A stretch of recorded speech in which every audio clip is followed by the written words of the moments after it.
सभी स्टूडेंट्स को शिव एकेडमी की चैनल को सब्सक्राइब जरूर करना है, क्योंकि यहाँ पर से शिव एकेडमी की चैनल पर से अकाउंटेंसी के सारे टॉपिक्स के सारे चैप्टर्स के सारे videos point two point theoretically and practically हमने सॉल्व करके अपलोड कर दिए हैं। तो जिसने भी सब्सक्राइब नहीं किया है वो तुरंत ही सब्सक्राइब करे। इतना ही नहीं, अपने फ्रेंड्स अपने फैमिली मेंबर्स को भी इनवाइट करें हमारी चैनल को सब्सक्राइब करने के लिए, क्योंकि यहाँ पर से आपको बेस्ट सपोर्ट प्रोवाइड किया जाएगा। जैसे कि आप सब यहाँ पर देख रहे हैं, अलग अलग चैप्टर्स अलग अलग टॉपिक्स के वीडियोस हमारे चैनल पर अवेलेबल है। सो भूलिएगा मत, तुरंत सब्सक्राइब कर। Hello everyone, welcome back to Shiv academy video number 238 CBSE class 12 accountancy. हमारा करंट चैप्टर है एडमिशन ऑफ ए पार्टनर, जिसका पार्ट 11, जिसमें आज हम ले रहे हैं प्रैक्टिकल प्रॉब्लम 2। प्रीवियस वीडियो 237 में हमने जो प्रैक्टिकल प्रॉब्लम 1 सॉल्व किया, पहले तो क्वेश्चन को समझकर स्टेप बाय स्टेप उसको ब्रेक करके उसको एनालाइज किया, क्योंकि उस तरह से हम जब क्वेश्चन को ब्रेक कर एनालाइज करके क्वेश्चन के कॉन्सेप्ट को, कौन कौन सी इंफॉर्मेशन क्वेश्चन में दी गई है, उसके साथ साथ हमें क्या फाइंड करना है, तो उसका जो रोड मैप होता है वो हम इस तरह से क्वेश्चन को समझकर पहले तो रेडी करते हैं। उसके बाद स्टेप बाय स्टेप जहाँ पे जरूरत पड़ी वहाँ पे वर्किंग नोट भी बनाएंगे और किसी भी क्वेश्चन को सॉल्व करेंगे। इस तरह के लॉन्ग क्वेश्चंस एग्जाम में 6 या तो 8 मार्क्स में पूछे जाते हैं। पर हाँ, अभी हमें एमसीक्यू बेस्ड एग्जाम देनी है, तो 6 या 8 मार्क वाले क्वेश्चन तो आएंगे नहीं, पर इस तरह के क्वेश्चन देकर उसके रिलेटेड किसी भी एक या दो इंफॉर्मेशन के रिलेटेड आपको क्वेश्चन ऑप्शन के साथ पूछे जाएंगे, जिसको कैलकुलेट तो आपको रफ में करना ही है, और कैलकुलेट करने के बाद ही उसका ABCD में से आंसर आप चूज कर सकते हो। इसीलिए इस तरह के क्वेश्चन को, इनके साथ जुड़े हुए कॉन्सेप्ट्स को समझना आप सभी के लिए बहुत ही जरूरी है। तो शुरू करते हैं आज की क्लास।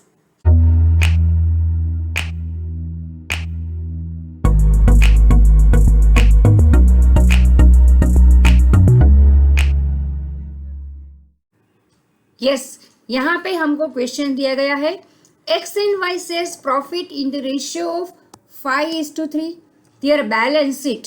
यहाँ पे हमको बैलेंस शीट दी गई है, जिसमें लायबिलिटी के साइड पर creditors, employees provident fund, workman compensation reserve, दोनों पार्टनर्स के capital account. Asset side cash at bank, sundry debtors जिसमें प्रोविजन भी शामिल है, stock, fixed asset, profit and loss account. अब आगे की इंफॉर्मेशन देखते हैं। दे admit Z into partnership firm with 1/8 share in profits on 1 April 2019.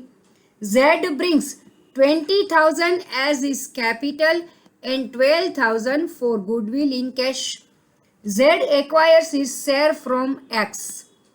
Following revaluations are also made.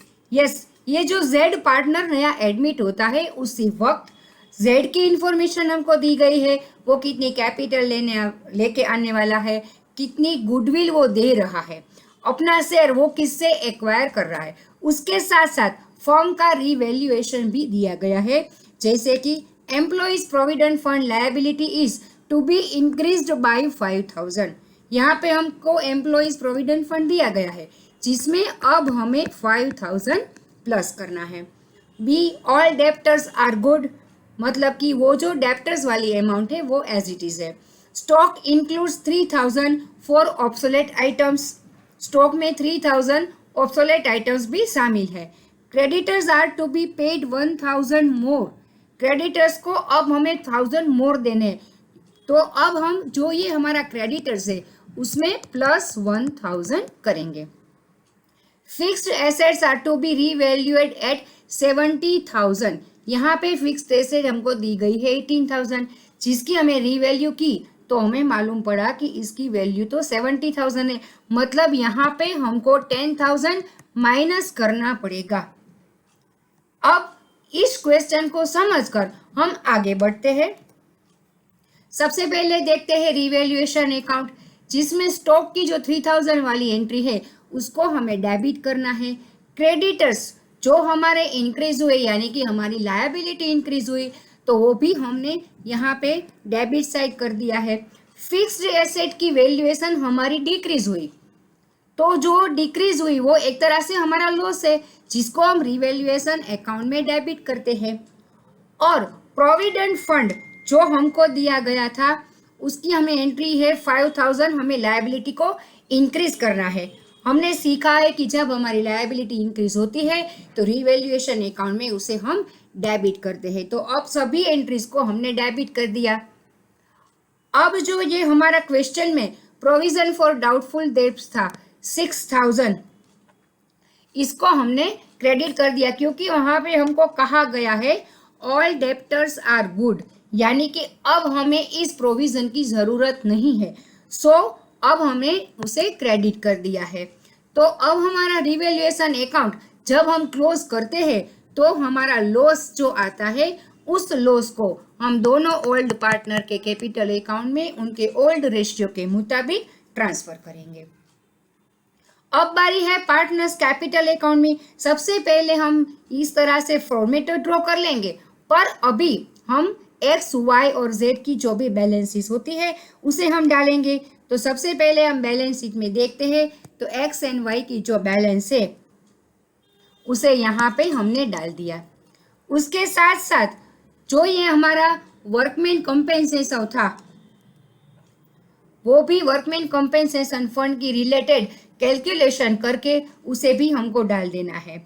अगर आपने कैलकुलेशन पहले नहीं किया है, बाद में कर रहे हैं, तो आपको ये एंट्री लिख देनी है, अमाउंट की जगह खाली रखनी है, क्योंकि फाइनली जब हम क्वेश्चन सॉल्व करेंगे तब हमें पता चलेगा कि ये अमाउंट की जगह खाली है तो वहां पे हमें भरनी है। अगर सारा का सारा बाकी रखेंगे तो चांस है कि उसे आप भूल जाइए। इसीलिए हम वर्कमैन कंपेंसेशन फंड लिख देंगे पर उसकी अमाउंट कैलकुलेट करने के बाद लिखेंगे। अब ये जो हमारा प्रॉफिट एंड लॉस अकाउंट है जिसमें लॉस दिखाया गया है 2400, तो जिसको भी हम यहाँ पे प्रॉफिट एंड लॉस अकाउंट दोनों ओल्ड पार्टनर्स को उनके प्रॉफिट शेयरिंग रेशियो के मुताबिक ट्रांसफर करेंगे। उसके अलावा ये जो हमने लॉस ट्रांसफर किया है ये भी हम यहाँ पे दोनों पार्टनर्स के कैपिटल अकाउंट में ट्रांसफर करेंगे। उसके साथ साथ जेड जो कैपिटल तौर पर लेके आया है 20,000 एंड गुडविल के तौर पर लेके आया है 12,000, पर यहाँ पे गुडविल दोनों पार्टनर्स को नहीं मिलेगी क्योंकि जेड जो भी शेयर एक्वायर कर रहा है वो एक्स के पास से कर रहा है।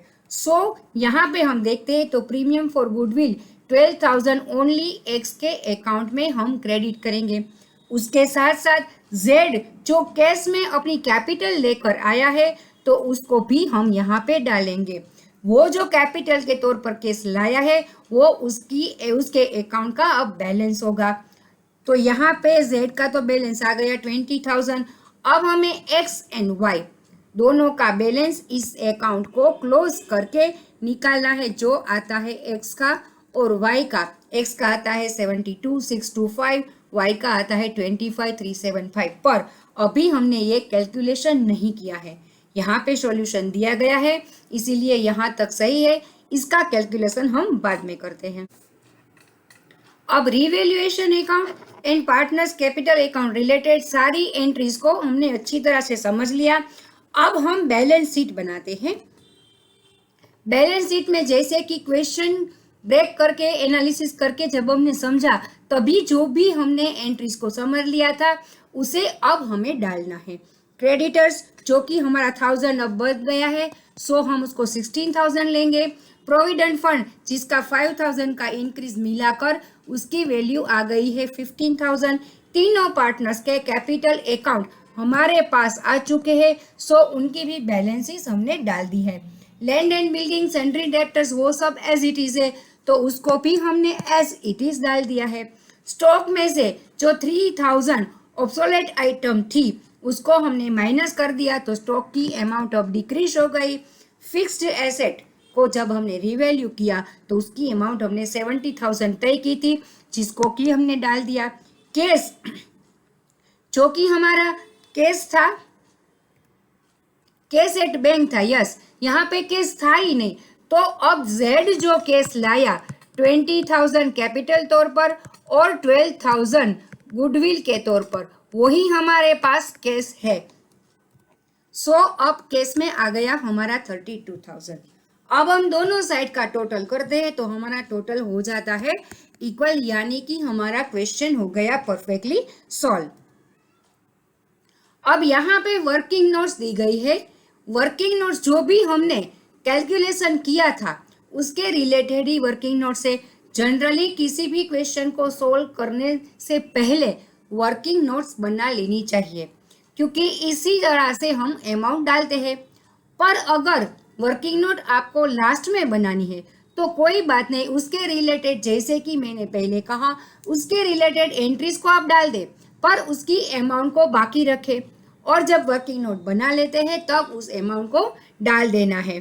पहली वर्किंग नोट है डिस्ट्रीब्यूशन ऑफ रिवैल्यूएशन लॉस, जो भी हमने रिवैल्यूएशन में लॉस किया था, यहाँ पे आप देख रहे हैं इसकी वर्किंग नोट जो है 1, उसमें इस तरह से दिखाई है। डिस्ट्रीब्यूशन ऑफ एक्यूमुलेटेड लॉस, ये जो 24 वाला था, और ये जो डिस्ट्रीब्यूशन हमने किया पार्टनर्स के कैपिटल अकाउंट में,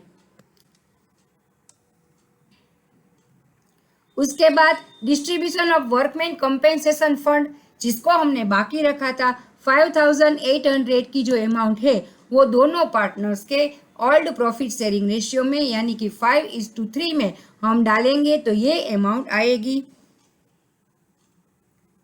जिसको यहाँ पे हमने डाल दिया है। अब जेड्स प्रीमियम फॉर गुडविल, ये जो बात हमने की वही है, क्योंकि वो एक्स के कैपिटल अकाउंट में ट्रांसफर हो गई, क्योंकि एक्स ही अपने शेयर में से जेड को शेयर दे रहा है। और calculation of new profit sharing ratio हम अगर देखें तो जेड एक्स के पास से 1/8 शेयर एक्वायर कर रहा है और न्यू शेयर एक्स का होता है 5/8 माइनस 1/8 तो 4/8, वाई का आता है 3/8, मतलब उसका एज इट इज रहता है, क्योंकि वो जेड को कुछ भी दे नहीं रहा है, मतलब उसका शेयर एज इट इज रहता है और जेड का नया आता है 1। तो तीनों का अब आ गया XYZ 4:3:1। तो इस तरह से किसी भी प्रैक्टिकल प्रॉब्लम में, किसी भी क्वेश्चन में जब हमें लॉस रिलेटेड एंट्रीज दी गई हो, जब हमें अलग अलग तरह के रिजल्ट्स दिए गए हो, तो बहुत ही सिंपल तरीके से अपने माइंड को अलर्ट रखते 1 बाय 1 एंट्रीज को कंसेप्ट क्लियरेंस के साथ हमें सॉल्व करना चाहिए। अब आज का वीडियो तो यहाँ पे कंप्लीट होता है। बात करते हैं हमारे नेक्स्ट वीडियो नंबर 239, जो है एडमिशन ऑफ ए पार्टनर का पार्ट 12, जिसका टॉपिक होगा एडजस्टमेंट ऑफ पार्टनर्स कैपिटल। नया पार्टनर जब एडमिट होता है तो ओल्ड पार्टनर के कैपिटल, नई पार्टनर की कैपिटल, उसके रिलेटेड एडजस्टमेंट कैसे करते हैं उसका डिस्कशन हम अपने अगले वीडियो 239 में करेंगे। So as always stay tune with Shiv academy. Thank you.